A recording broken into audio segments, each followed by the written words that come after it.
किरण गिराम, त्यांचे बंधू, परिवारातील त्यांच्या सर्व सदस्य आणि आज न्यूट्रिशन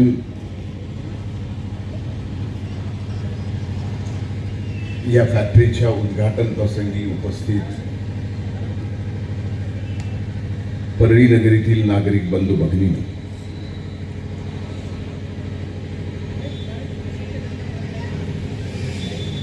किरणचा या उद्घाटन कार्यक्रमाला येण्याचा आग्रह एवढा होता, त्या आग्रहापेक्षा जास्त त्याची इच्छा होती की मी फिटनेस बरोबर प्रोटीन इंटेक आणि फिटनेस रेग्युलर व्यायाम करणाऱ्याला त्याचं न्यूट्रिशन काय असायला पाहिजे याच्यावरती बोलावं. मला वाटलं किरणचा गैरसमज झाला. मुंबईला, पुण्याला, संभाजीनगरला, नाशिकला न्यूट्रिशनचे प्रॉपर जिम करणाऱ्याचे वेगवेगळे डॉक्टर असतील. मीही तोच डॉक्टर आहे का असा किरणचा गैरसमज झाला असावा आणि म्हणून त्यांनी या ठिकाणी मला तेवढं बोलावं हा आग्रह केला. मी जरी डॉक्टर नसलो तर या क्षेत्रामध्ये मी स्वतःला अर्धा डॉक्टर तर नक्कीच समजतो. जिम मध्ये येऊन व्यायाम करणारा व्यक्ती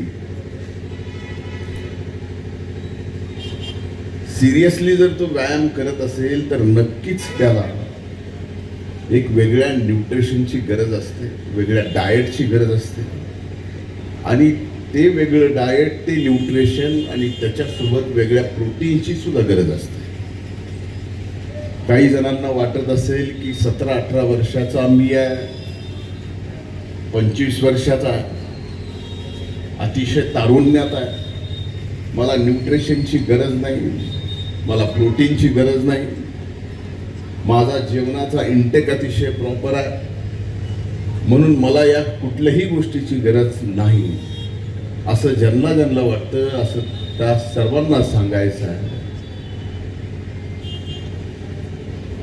की तुम्हाला मनाला जे वाटतंय तसं आत्ता नाही. व्यायाम करताना 2 गोष्टी होतात.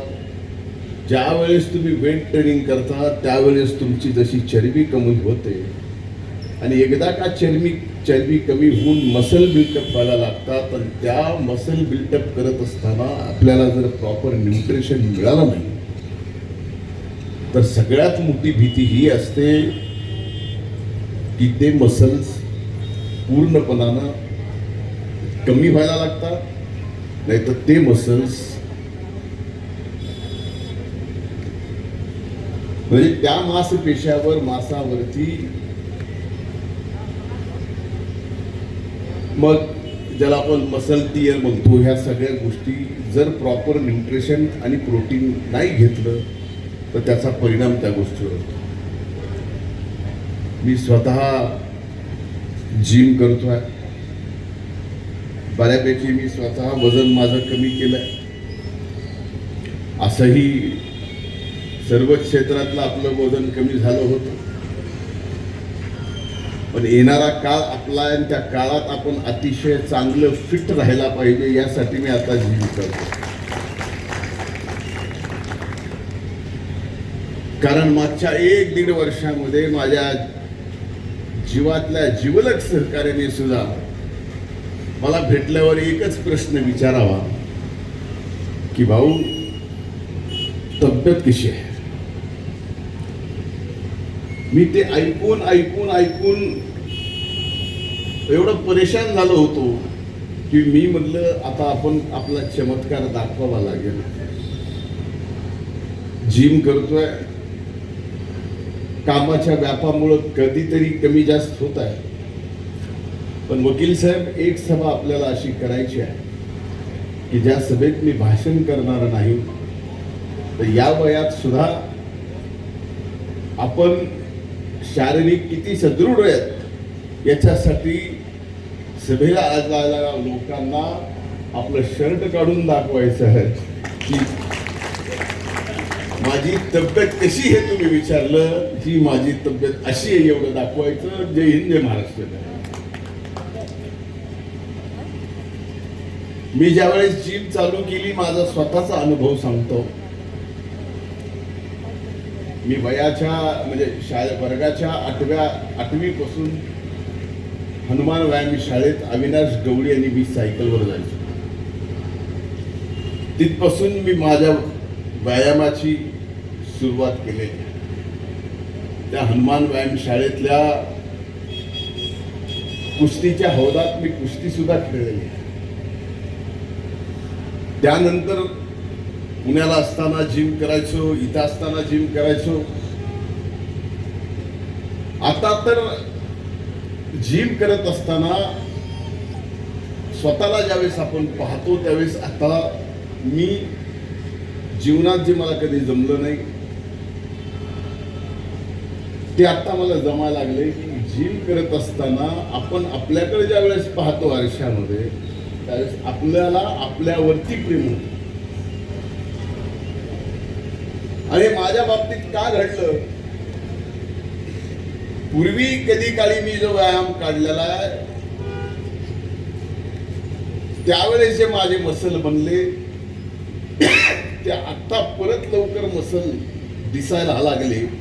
याचं कारण आपल्या मेंदूच्या मेमरीपेक्षाही मसल मेमरी जास्त स्ट्रॉंग असते, ती लगेच दिसायला लागते. आजच्या युगामध्ये या परिस्थितीमध्ये व्यायामाशिवाय दुसरा कुठलाही पर्याय आपल्याला. मी अनेक जण असे मंडळी पाहिली आहे की सकाळी लवकर उठतात आणि चालायला लागतात. आता वर्ष झालं, 1.5 वर्ष मी गावाकडे गेलो राहिला, पण त्याच्या अगोदर मी जिथं सर्वाधिक लोक चालायला जायचे डोंगरावर, एक डोंगर चढ्या मला समोर दिसतोय.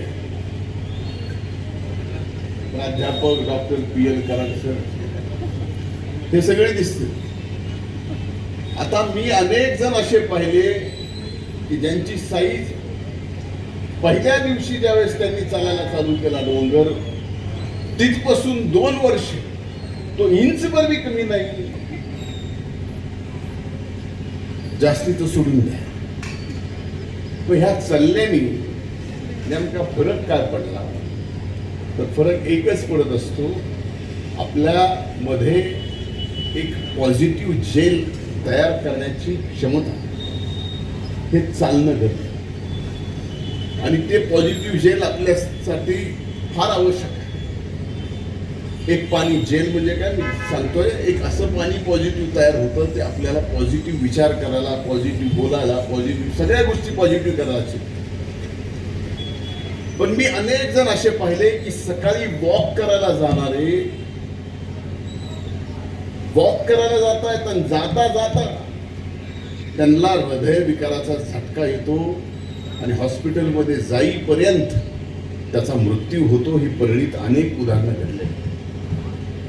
याचा अर्थ फक्त आपण चालतोय, हे कार्डिओ करतोय, या कार्डिओमुळे आपलं हृदय अतिशय चांगलं राहतं असा समज कुणामध्ये असेल तर काढून टाका. तेच कार्डिओ तुम्ही व्यवस्थित एखाद्याच्या सल्ल्याने केलं की तुम्हाला 30 मिनिटात 3 किलोमीटर चालायचं. नाही तर आपलं चलणं गप्पा मारीत एवढं असतं. आणि त्या गप्पा अशा असतात की निघाले की ट्रम्प पासून सुरुवात होती आणि काल शिवाजी चौकात काय चर्चा झाली, कुठं कोण कुणाबद्दल काय बोललं, तिथं ती चर्चा संपली. म्हणजे आपलं चलणं साधन असतं, जगभरातून वरून खाली येते आणि पुन्हा चौकात बिवतात कुठंतरी चहा पिचेत, नाही तर बुद्रीकडं. खरं का नाही? आता ते न्यूट्रिशन आहे का आपल्याला बुद्रीची संवाद. मी स्वतः रोज मागून घेत असतो नाश्त्याला आठवड्यातून 2-3 तर तो विषय वेगळा आहे. पण दोन्हीही व्यायामाची गरज आहे. नुसतं चलणं हा व्यायाम होऊ शकत नाही. थोडं पळावं लागतं, थोडं थांबावं लागतं. ह्या सगळ्या गोष्टीत आपल्या हृदयाला थकवावं लागतं. त्यावेळेस तुमचं हृदय, तुम्ही जरी वयानं जास्त होत राहिला तर तुमचं हृदय मात्र वयाने मोठं होत नाही. तुमचं हृदय तसंच राहतं. मी ज्यावेळेस व्यायाम चालू केला, कार्डिओ करायला लागलो, त्यावेळेस मला एकदा अचानक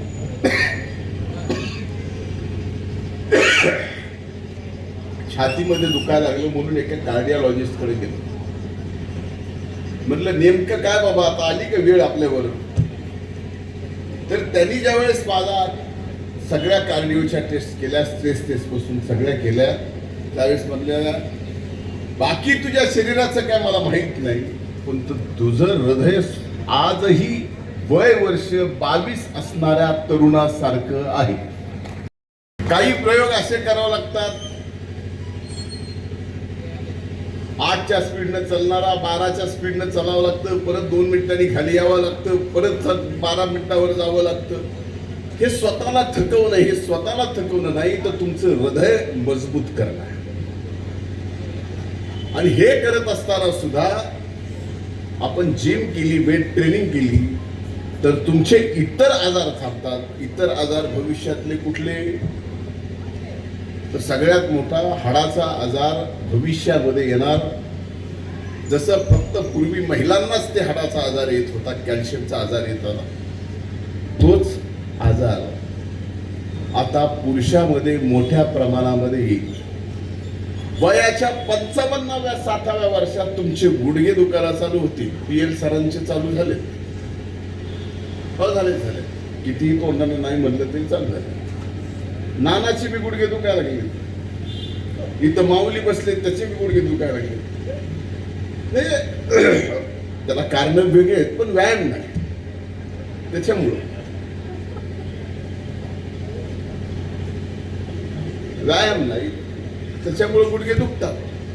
या सगळ्या परिस्थितीमध्ये गुडघे दुखणं,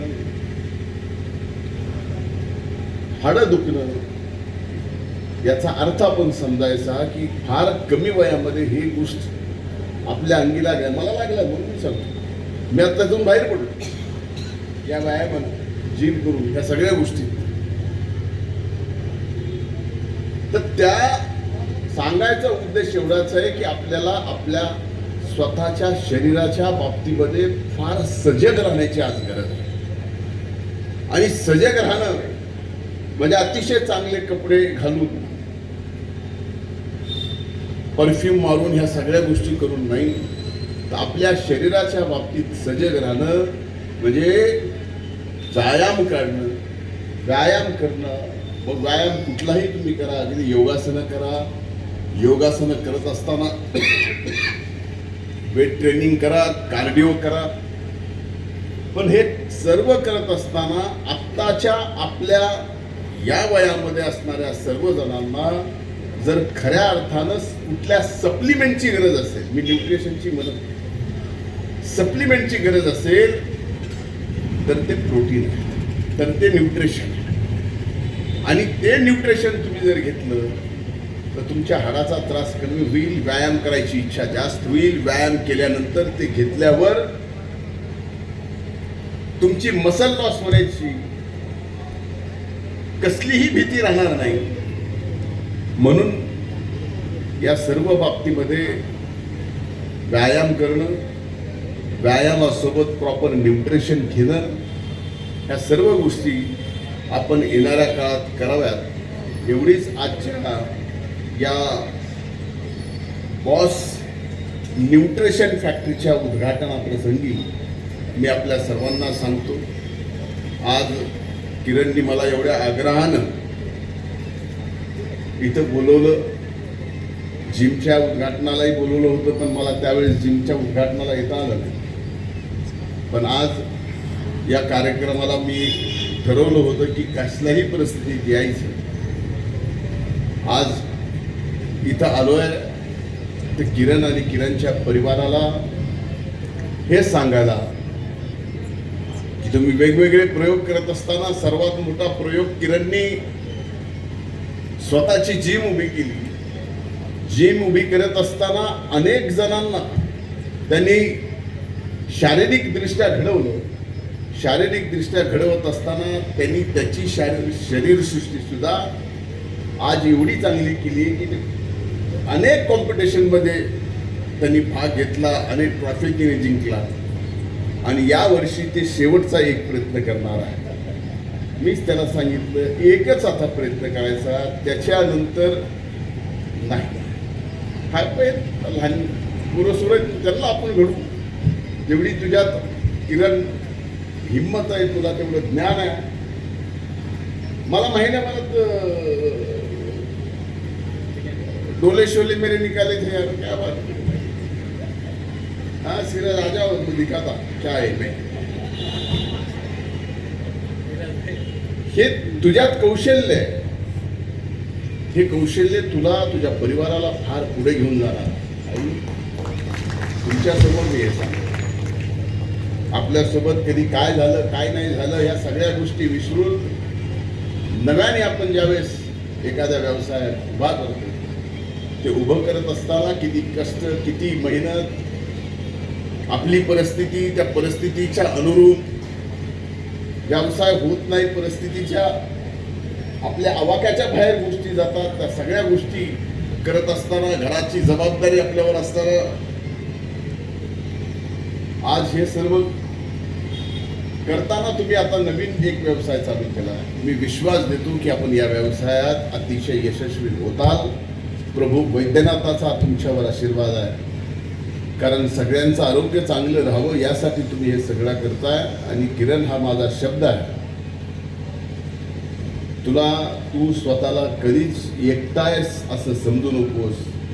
ज्या वेळेस तुला असं वाटेल की आपल्यावर कुठलं असलं तसलं बसलं कुठलं संकट येत आहे, ते कुठलंही असो, मागं वळून बघितलंस तर हा धनंजय मुंडे तुला तर कुठल्याही संकटात दिसेल. हा शब्द आज या निमित्ताने मी देतो आणि बॉस न्यूट्रिशन फॅक्टरीचं उद्घाटन झालं असं जाहीर करतो. खूप खूप धन्यवाद. जय हिंद, जय महाराष्ट्र, जय राष्ट्र.